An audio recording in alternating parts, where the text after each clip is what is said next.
Et on peut y aller pour cette nouvelle leçon, les méthodes des tableaux. Alors on en a déjà découvert quelques-unes précédemment. On va découvrir des méthodes un peu plus complexes qui contiennent des callbacks, d'accord, qui ont pour paramètre une fonction callback.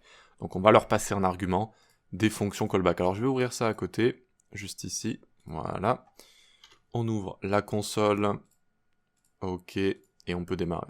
Alors, les méthodes associées à tous les tableaux via leur prototype font partie des raisons de leur existence, de l'existence des tableaux. Elles sont très pratiques et il est important de les connaître. On peut les apercevoir dans le prototype des tableaux en affichant un tableau dans la console. Ce prototype est attaché à chaque fois qu'on instancie un tableau. Il est attaché au tableau à chaque fois qu'on en instancie un, comme ceci par exemple. Découvrons ensemble les principales méthodes des tableaux. Donc je vais le présenter comme ça à chaque fois, donc array.prototype parce que for each est dans le prototype des tableaux, et à chaque fois donc tous les différents paramètres, avec des noms plus ou moins explicites, comme ça on comprend directement ce que c'est. Donc callback, c'est évidemment une fonction callback. Cette fonction peut avoir 3 paramètres, c'est à nous de les choisir, sachant que 3 arguments seront toujours passés à la callback appelée dans for each. Donc ensuite c'est à nous de faire notre petit marché et de choisir les paramètres qu'on souhaite. Donc j'ai à chaque fois mis une définition, exécute une fonction callback sur chaque élément d'un tableau, voilà, donc celle-là elle est vraiment assez simple, un for each pour chaque, c'est très explicite. La callback est toujours appelée avec tous les paramètres, d'accord, donc en lui passant tous les arguments qui correspondent aux paramètres. C'est au dev de choisir celui ou ceux qu'il veut utiliser, voilà. Ok, très bien, valeur de retour undefined. Il faut savoir aussi que les méthodes ont une valeur de retour. Parfois, c'est undefined parce que entre guillemets, on s'en fiche de la valeur de retour. Ce qui est important avec for each, c'est d'exécuter une callback sur les différents éléments. Mais parfois, comme avec map, la valeur de retour, c'est un tableau et elle est très importante. Donc, ça dépend des cas. Bon, très bien. Comment on ferait ici, par exemple, avec notre const number pour, multiplier par 2 toutes ces valeurs. Voilà, j'ai envie de multiplier par 2 toutes les valeurs de ce tableau. Eh bien, je peux faire numbers.for each pour chaque, donc. Ici, je vais utiliser l'index à chaque fois. Donc, je vais faire lindex. Et donc, à chaque fois, j'utilise une fonction fléchée, vu que je suis dans une fonction d'ordre supérieur des tableaux, c'est très pratique, hein, dès qu'on utilise une fonction callback, d'utiliser une fonction fléchée. Je fais numbers de index est égal, je réassigne une nouvelle valeur, numbers de index fois 2. Alors, hop, j'enlève ça juste ici. Et maintenant, je vais loguer. Et ensuite, je vous explique, ne vous inquiétez pas. Donc, je viens ici, hop. Et je vois que j'ai réussi à multiplier par 2 toutes les valeurs de mon tableau. Alors, qu'est-ce qui se passe ici? D'ailleurs, c'est un peu grisâtre ici. Vous voyez que ça a été grisé, mon L.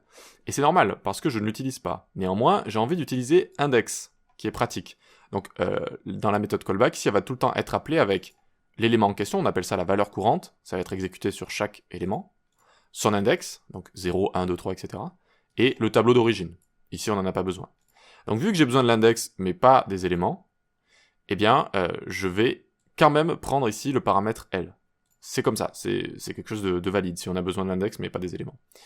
Voilà, et donc à chaque fois, eh bien, je vais tout simplement multiplier par 2. Je vais dire que number de index est égal number de index fois 2, juste ici. Donc je retrouve l'élément en question, et je peux faire ce genre de choses. Alors, ce que j'aurais pu faire également, alors pas ici, j'aurais pu faire un number de index of aussi.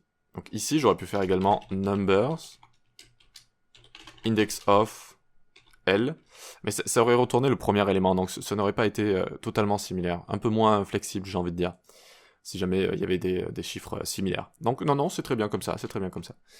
Ok, très bien, donc on a réussi à multiplier par 2 tous les éléments de notre tableau, donc je retrouve cet élément, d'accord, et je dis qu'il est égal désormais à cet élément fois 2, voilà. Et du coup, à la fin, on a ceci. Donc for each, très pratique dans énormément de cas différents dès qu'on a envie d'effectuer une action sur chaque élément d'un tableau.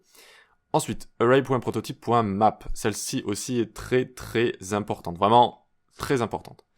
Donc elle va également prendre une callback en argument ici, et elle permet de retourner un nouveau tableau contenant les résultats du retour d'une fonction callback appelée sur chaque élément d'un tableau.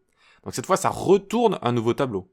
Ça retourne un nouveau tableau avec une opération effectuée sur chaque élément. Voilà.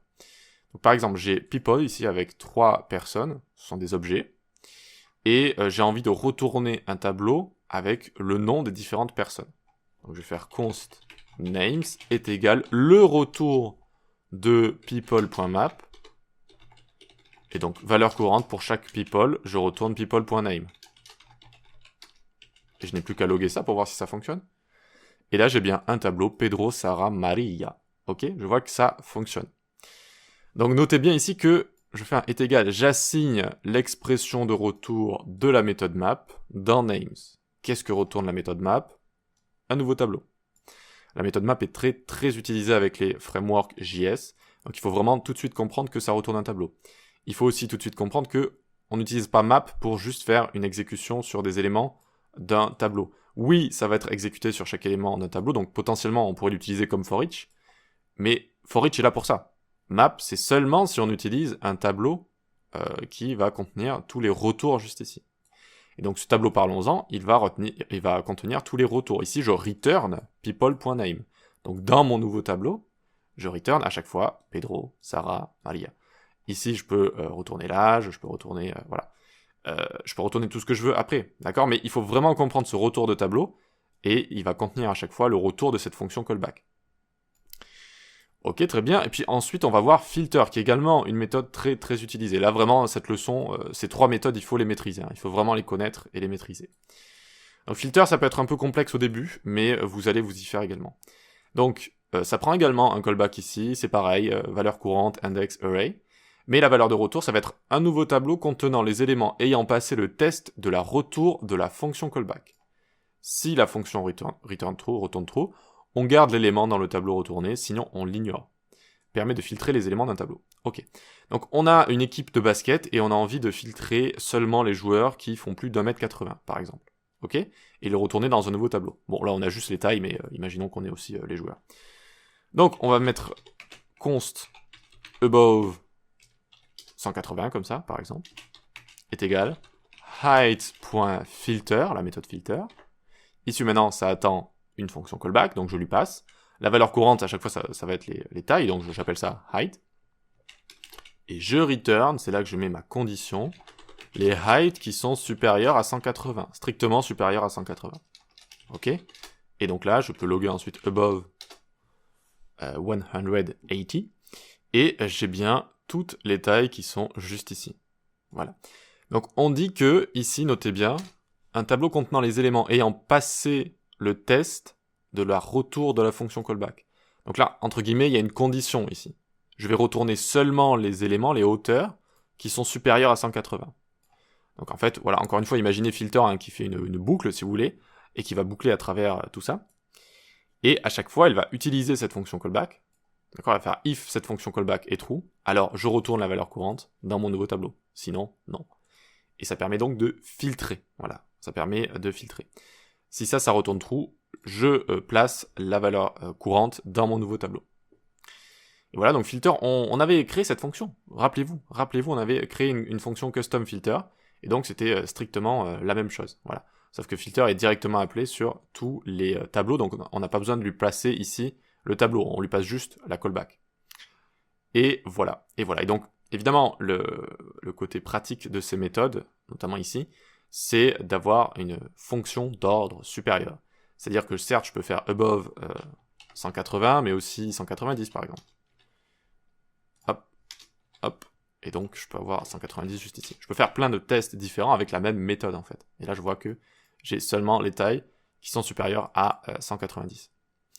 Voilà, donc on va, pareil, les utiliser plein de fois, ces méthodes, et puis au cours de votre carrière, vous allez vraiment beaucoup les utiliser. Très bien, on peut passer à la suite. Posez-moi des questions si vous en avez. N'hésitez pas à faire vos propres tests aussi, hein, c'est très important. Faites vos propres petits tests, et on passe à la suite.